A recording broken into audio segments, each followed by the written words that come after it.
now. I'm not a big proponent of alternative therapies. I'm a proponent of nutrition. You know, nutrition is the key.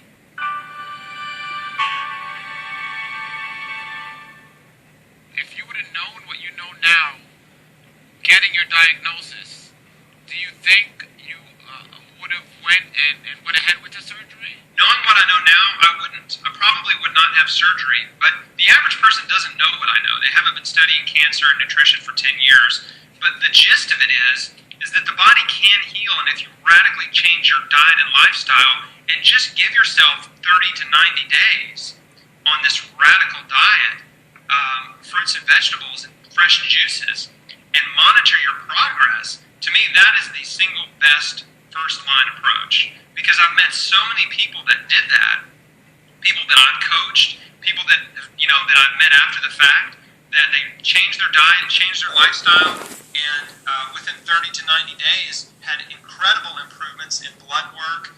Tumors were shrinking, tumors were gone, just incredible results from that. Now, you're not a single guy doing whatever you want. You have a family, and Yes. How was this transaction with the family, with marriage? Some people, did your wife change along with you? Did she just support you and do her own thing? Like, what recommendations can you give for people that are not? Because it's easy when you're single, because you don't have to care what other people think. That's right. But when you're not, it adds a challenge. So what would you say? When I was diagnosed, I was a newlywed. Basically, I'd been married for about 2 years. And I'm glad you brought that up, because if you are trying to, let's just say you have cancer and you're wanting to radically change your diet, you will be met with a lot of opposition. Your family and friends and people who care about you will try to talk you out of it. And they'll try to talk you into surgery and chemo and radiation. And they'll tell you things like, oh no, you have to do what the doctor says. Alternative therapies don't work. If alternative therapies work, they'd be using them. If there was something better out there, they'd know about it. All this kind of stuff. By the way, I'm not a big proponent of alternative therapies. I'm a proponent of nutrition. Nutrition is the key. Natural therapies or alternative therapies are great, but if you don't get the nutrition right, they're not going to help very much. So, my wife thought I was crazy. She thought I was nuts. She was not comfortable with my decision, and it was hard for her in the beginning. But I was like, look, I'm doing this because I believe this is my best chance of healing and living. I'm doing this because I want to live, okay? And I just need you to trust me. And she did, and I had family members calling me, trying to talk me out of it and stuff like that. And I ended up going to see an oncologist just to appease the family members. I mean, this is what every cancer patient has to do. And when we met with the oncologist, I asked him about the raw food diet. He said I couldn't do it because it would fight the chemo. I was already on it. Yeah, and it will fight the chemo. When you're on a raw diet, your body will kick out the chemo so fast, it doesn't even hardly hurt you. And it doesn't do anything. And they don't like that. They want it to linger and destroy and do all this stuff. Also, chemotherapy destroys your immune system, so they don't want you to eat any raw food, because when your immune system's destroyed, then all of a sudden the bacteria on an apple is a threat. So, anyway, he said I couldn't do the raw food diet. He also told me if I didn't do chemotherapy, he said, if you don't do chemotherapy, you're insane. Did he give you a death sentence? Did he say, after, if you don't do it, you only have a month or a year? He did not. I wish he had. But he told me, he said, look, he was trying to sugarcoat the therapy. He was trying to sell me on chemotherapy. He said, look, you've got about a 60% chance of living 5 years, if you do these treatments. Which was a lie. That's not true. He was using a statistic that includes all cancers. All cancers. It was not colon cancer specific, let alone stage 3 colon cancer specific. So, again, this is the typical thing that happens in oncologists' offices. They tell you a very little bit of information that sounds pretty good, that gives you confidence in what they're doing, but the reality is they know a lot more than they're telling you, and most of their patients are dead. That's the truth. Most of their patients are dead. And so anyway, but the average cancer patient is worth at least $300,000 in revenue to the cancer industry. If you say, well, the doctor has 6 months to live, if you internalize that and you believe it in here, and then, hey, you just better set your watch, because in 6 months that person will be gone. Yeah. So the absolute best thing to do, if the doctor says you have 3 months to live, 6, 9 months, you just say, no. No man has the authority to dictate the end of my life. Exactly. No man. Unless you give it to him. Exactly. So when is the last time, you say it's been 9 years now, you've been cancer-free 9 years. When's the last time you went to a doctor to actually get any kind of... Yeah, I had a colonoscopy earlier this year. So that was my most recent checkup. Everything was fine. I get blood work done about once a year, and that's about it. I try to stay away from doctors, really. When people contact me with cancer, I tell them if they're able to travel to get to a place where they can learn all this knowledge and information about health and diet, and there's a place called Hippocrates Health Institute here in West Palm Beach. Yeah. And there's other places all around the country that are helping people so they don't have to learn and do this on their own in the natural way.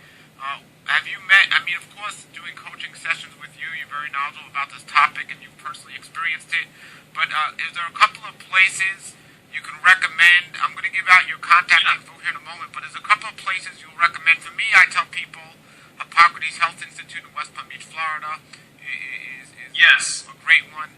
Give us some of the places you'd recommend.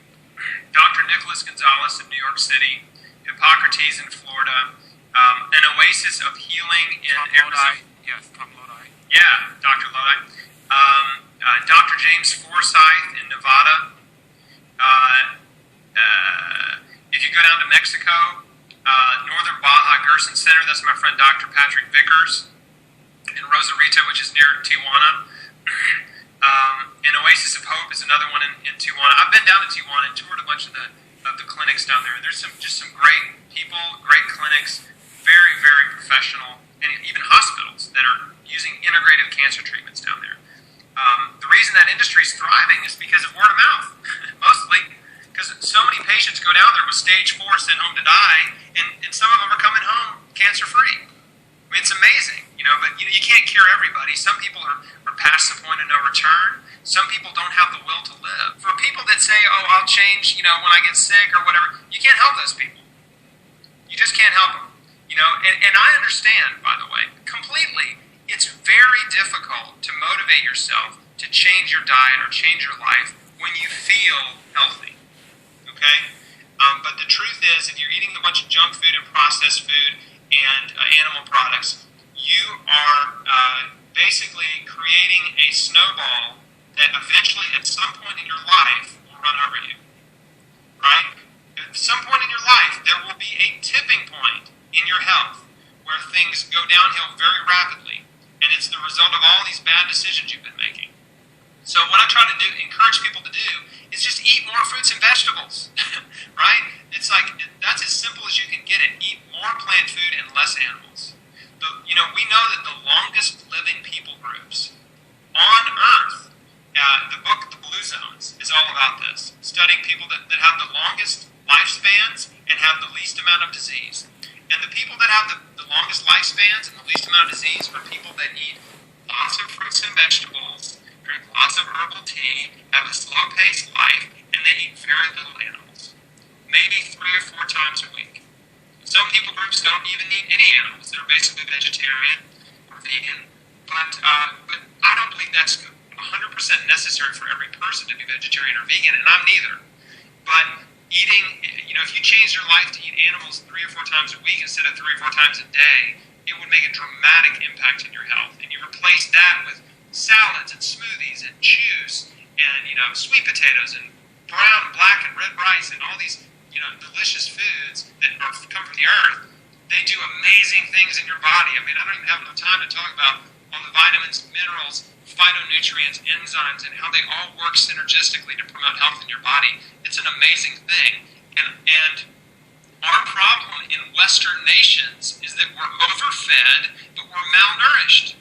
We're getting all these macronutrients, protein, fat, and carbs, which are beneficial. Your body needs them. But we're not getting any micronutrients. We're not getting any vitamins. We're not getting any minerals. We're not getting any enzymes. And we're not getting all these thousands of plant nutrients called phytonutrients like sulforaphane, which is this most powerful liver detoxifier, and it's in broccoli and broccoli sprouts and the other cruciferous vegetables. Allicin is that amazing compound that's in garlic and onions, cancer-fighting, immune-boosting compound. Polysaccharides, which are immune boosters in oatmeal and in mushrooms and beta-glucans too. So, like all these amazing things that I can talk about for hours. But the bottom line is eat more plants, eat less animals. Nature's wealth, good for your health. This is the raw life health show.